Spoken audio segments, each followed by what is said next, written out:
traffic was backed up everywhere.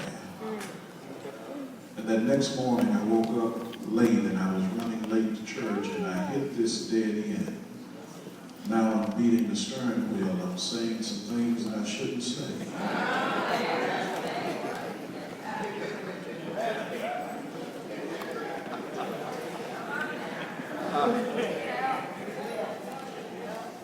And while I was there, I looked around and I saw a sign that said detour. The blessed part about this detour, one thing is, I really didn't have time for detours. I wanted to go the normal route that I was familiar with. But I had no option now but to take a detour or to try to stay there and be frustrated. And the blessed part about it, to make a long story short, when I took this detour, to my surprise, it landed me further up the road than I would have been if I had taken the normal route. And what I want to suggest to you, brothers and sisters, though it was forced and frustrating, I found out it was favorable. And I'm talking to somebody in this room. You've run into some dead ends. It was frustrating and it was forced on you. But thank God you found favor at a frustrating place. Brothers and sisters, some of you are at the dead end of your relationship. You're at the dead end on your job, in your home, your kids. Financially, you're at a dead end. With the educational institution, you're at a dead end. In your business, you're at a dead end. With your health, you're at a dead end. You've done all you could do. And somebody here tonight can suggest that spiritually, I'm at a dead end. You were going, everything was smooth, placid, and serene, and like this woman in the text, you were interrupted by some issue, and now, because of this interruption and this issue you have, you find yourself in isolation. You're suggesting that I've done all I could do. I've tried everything I could try, and beyond my skills, I still find myself at a dead end. Well, if your case is similar or synonymous or parallel to the plight of this nameless woman in this text, you're in a good place, because the text shows us that she's been traveling this route for 12 years. Some theologians have suggested that this woman's liquid life was leaving her body. She was dying standing up. And here it is. As a matter of fact, theologians have declared that if your case made it to Mark chapter 5, they have suggested that Mark 5 is a dead-end chapter. They're suggesting that Mark 5 is the home of the incurables. But the good news is they were able to suggest and state that before Jesus showed up. Because Jesus specializes in being detours at our dead ends. I'm waiting on some help in that back there. I said Jesus specializes in being detours at our dead end. For the latter part of Mark 4, he shows us that he has power over the deep. And then here he is in Mark 5 suggesting that I've got power over dementia, I have power over disease, and I've got power over death. Well, if Mark chapter 5, if you really read it for what it's worth, you'll understand that sometimes the storm in Mark 4 of your life is to keep you from getting to Mark 5 of your life. Because in Mark 5, we see Jesus in a three-dimensional way. In the first 20 verses, we see him as a psychiatrist. And in this particular case, we see him as a physician, but then he closes his day with being a pediatrician. Which is to suggest that no matter what your case may be, if Jesus gets involved, somebody here, you've already experienced that in your life, that he's gotten involved with some dead ends, and all you know is that when he showed up, he showed out. When you thought it was over, God opened the door for you, and here you are again, because you found out that he'll bless you at life's dead end. Well, even in this text, brothers and sisters, you understand this woman's issue is really a good picture of what sin can do to one's life. It will really drain life's blood. It never really gives you, but it will always take from you. And you will understand this woman, she's at the extremity of her need. She's dealing with some social, ISO-related issues in her life. And here she is, all of a sudden, she's at her last point of breath. She's about to die. This thing is about to be over. And sometimes when it looks like it's over for you, it's the beginning for somebody else. Because the text shows us tonight, and I'll give you the 3 movements of the text and I'll take my seat. The text shows us tonight, brothers and sisters, when you look at it contextually, it really wasn't about this woman with the issue of blood at all. This woman is here all because Jairus needed some hope of inspiration. And sometimes you need to know that what you're going through is not about you. It's literally to show somebody else that you are a visible demonstration. That if you've been in some dead ends, if you look at your neighbor, you will see that your neighbor's been blessed at their dead end.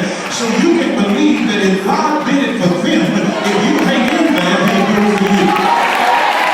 I'm trying to talk to somebody here tonight. You need to make sure that when you come to the church, you don't just sit beside a praiser, you need to sit beside a miracle. All right, all right. Why don't you use your peripheral vision? Don't turn your whole head, but use your peripheral vision and glance out the corner of your eye and just look and see if it looks like you're sitting beside a miracle. And if you're not, just get your stuff removed because somebody did you can't go home the same way you came. You got some stuff that's going on in your life. And all you need to see is just one witness that know that God can give you a blessing in your life. Yes.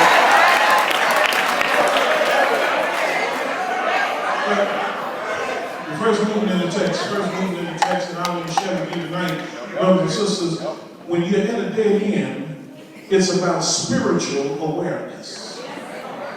Because the text says that a certain woman which had an issue of blood 12 years, she had suffered many things of many physicians, she spent all she had, she was nothing better but rather grew worse. And then the text says in verse 27a, when she heard of Jesus.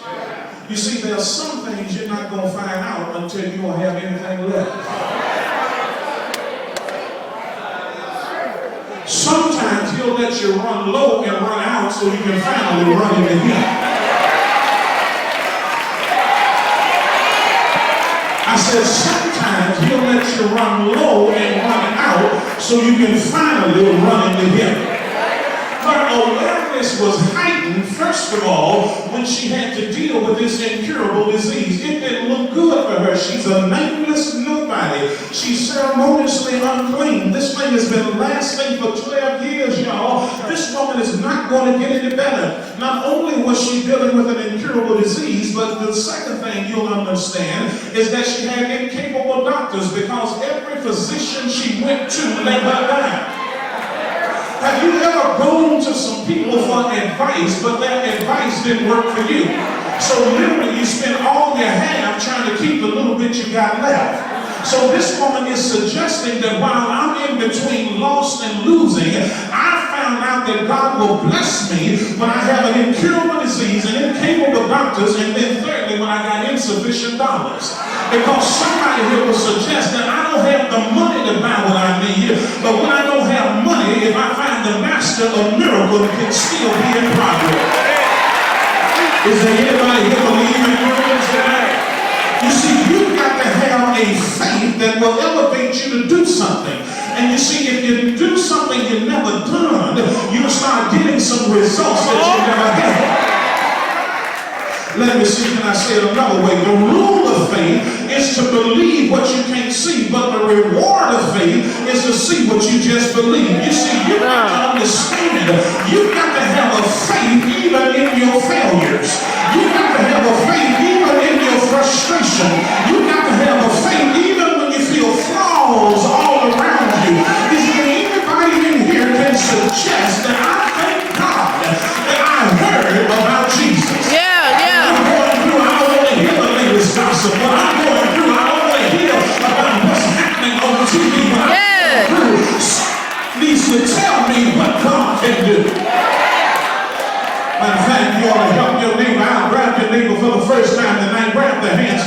person out tonight and hold their hand for a minute and tell them at least one thing you found out about Jesus. See, some of you hadn't moved. That's a good case that you need to move. Come on, hold your neighbor's hand and tell your neighbor at least one thing that you found out about Jesus.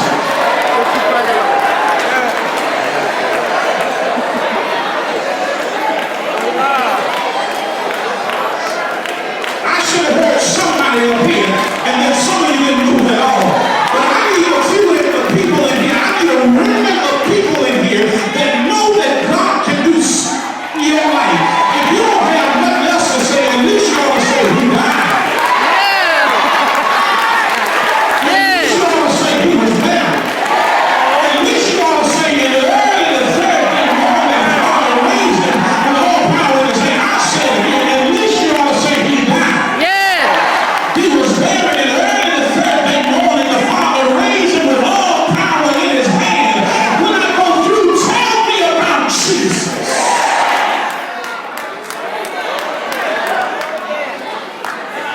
Go ahead and pass it down your road and tell him he can fix it. Go ahead and tell him. Pass it all the way down and tell him be sure to pass it back. Tell him he can fix it. I don't know what you are going through in that night, but tell him, neighbor, he can fix it. So it's about spiritual awareness, but then the second movement in the text, the rest of verse 27 and verse 28, here it is, it's about self-affirmation. Because the problem with us, we get an accumulation of information, but then we're not inspired to initiate what we just heard. Verse 27 says, and when she came to the press behind him, she touched his garment. Verse 28 says, for when she said, if I be but touch his clothes, I shall be whole. Her conversation changes before her crisis changes.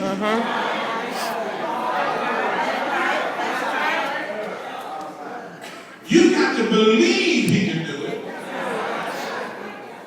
before he does it. Matter of fact, Phyllis Ellis, who was a cancer patient, you've seen the commercial. She went to the first doctor and he told her you don't have long. And then when she went to the Cancer Center of America, she said, they looked at her and said, who told you that you were going to die? And what got me about that commercial with Miss Phyllis Ellis, she said in her closing remarks, I took what they said and gave it to the patient. She said, I took what the doctor said and gave it to myself. And somebody here tonight, the only thing you need to do is take what your pastors have been telling you and give it to yourself. That you stop just hearing the word, but start doing what he said. See, at your dead end, brothers and sisters, you'll find out that this woman breaks out of quarantine. She does something at her dead end that you and I need to try ourselves. Remember, she's supposed to be in isolation. Remember, she's not supposed to be around the crowd. Remember, but she says, listen, I'm dying with nothing to lose. So here it is. The first thing the text shows me when she deals with this self-affirmation, she affirms herself when she's encumbered. Here it is. The text says when she got there, that was impressed in a way. I like that because deliverance is never solidified until you got some folk in your way. Can I suggest to you, stop hating on your haters. Stop getting angry with folk that don't like you. You see, the text shows me that the folk that were in her way didn't need what she needed. The folk that were in her way wasn't bleeding. So guess what? Since I'm bleeding, I got to do what I got to do. Is there anybody here that makes your mind up that if don't nobody shout, I'll shout from the church, I have church all by myself. Because the reason I have church like I have church is because I'm going through what I'm going through.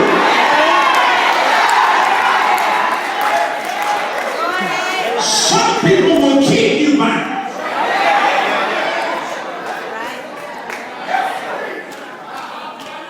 But is there anybody here believing in yourself that I'm going to break through from this situation?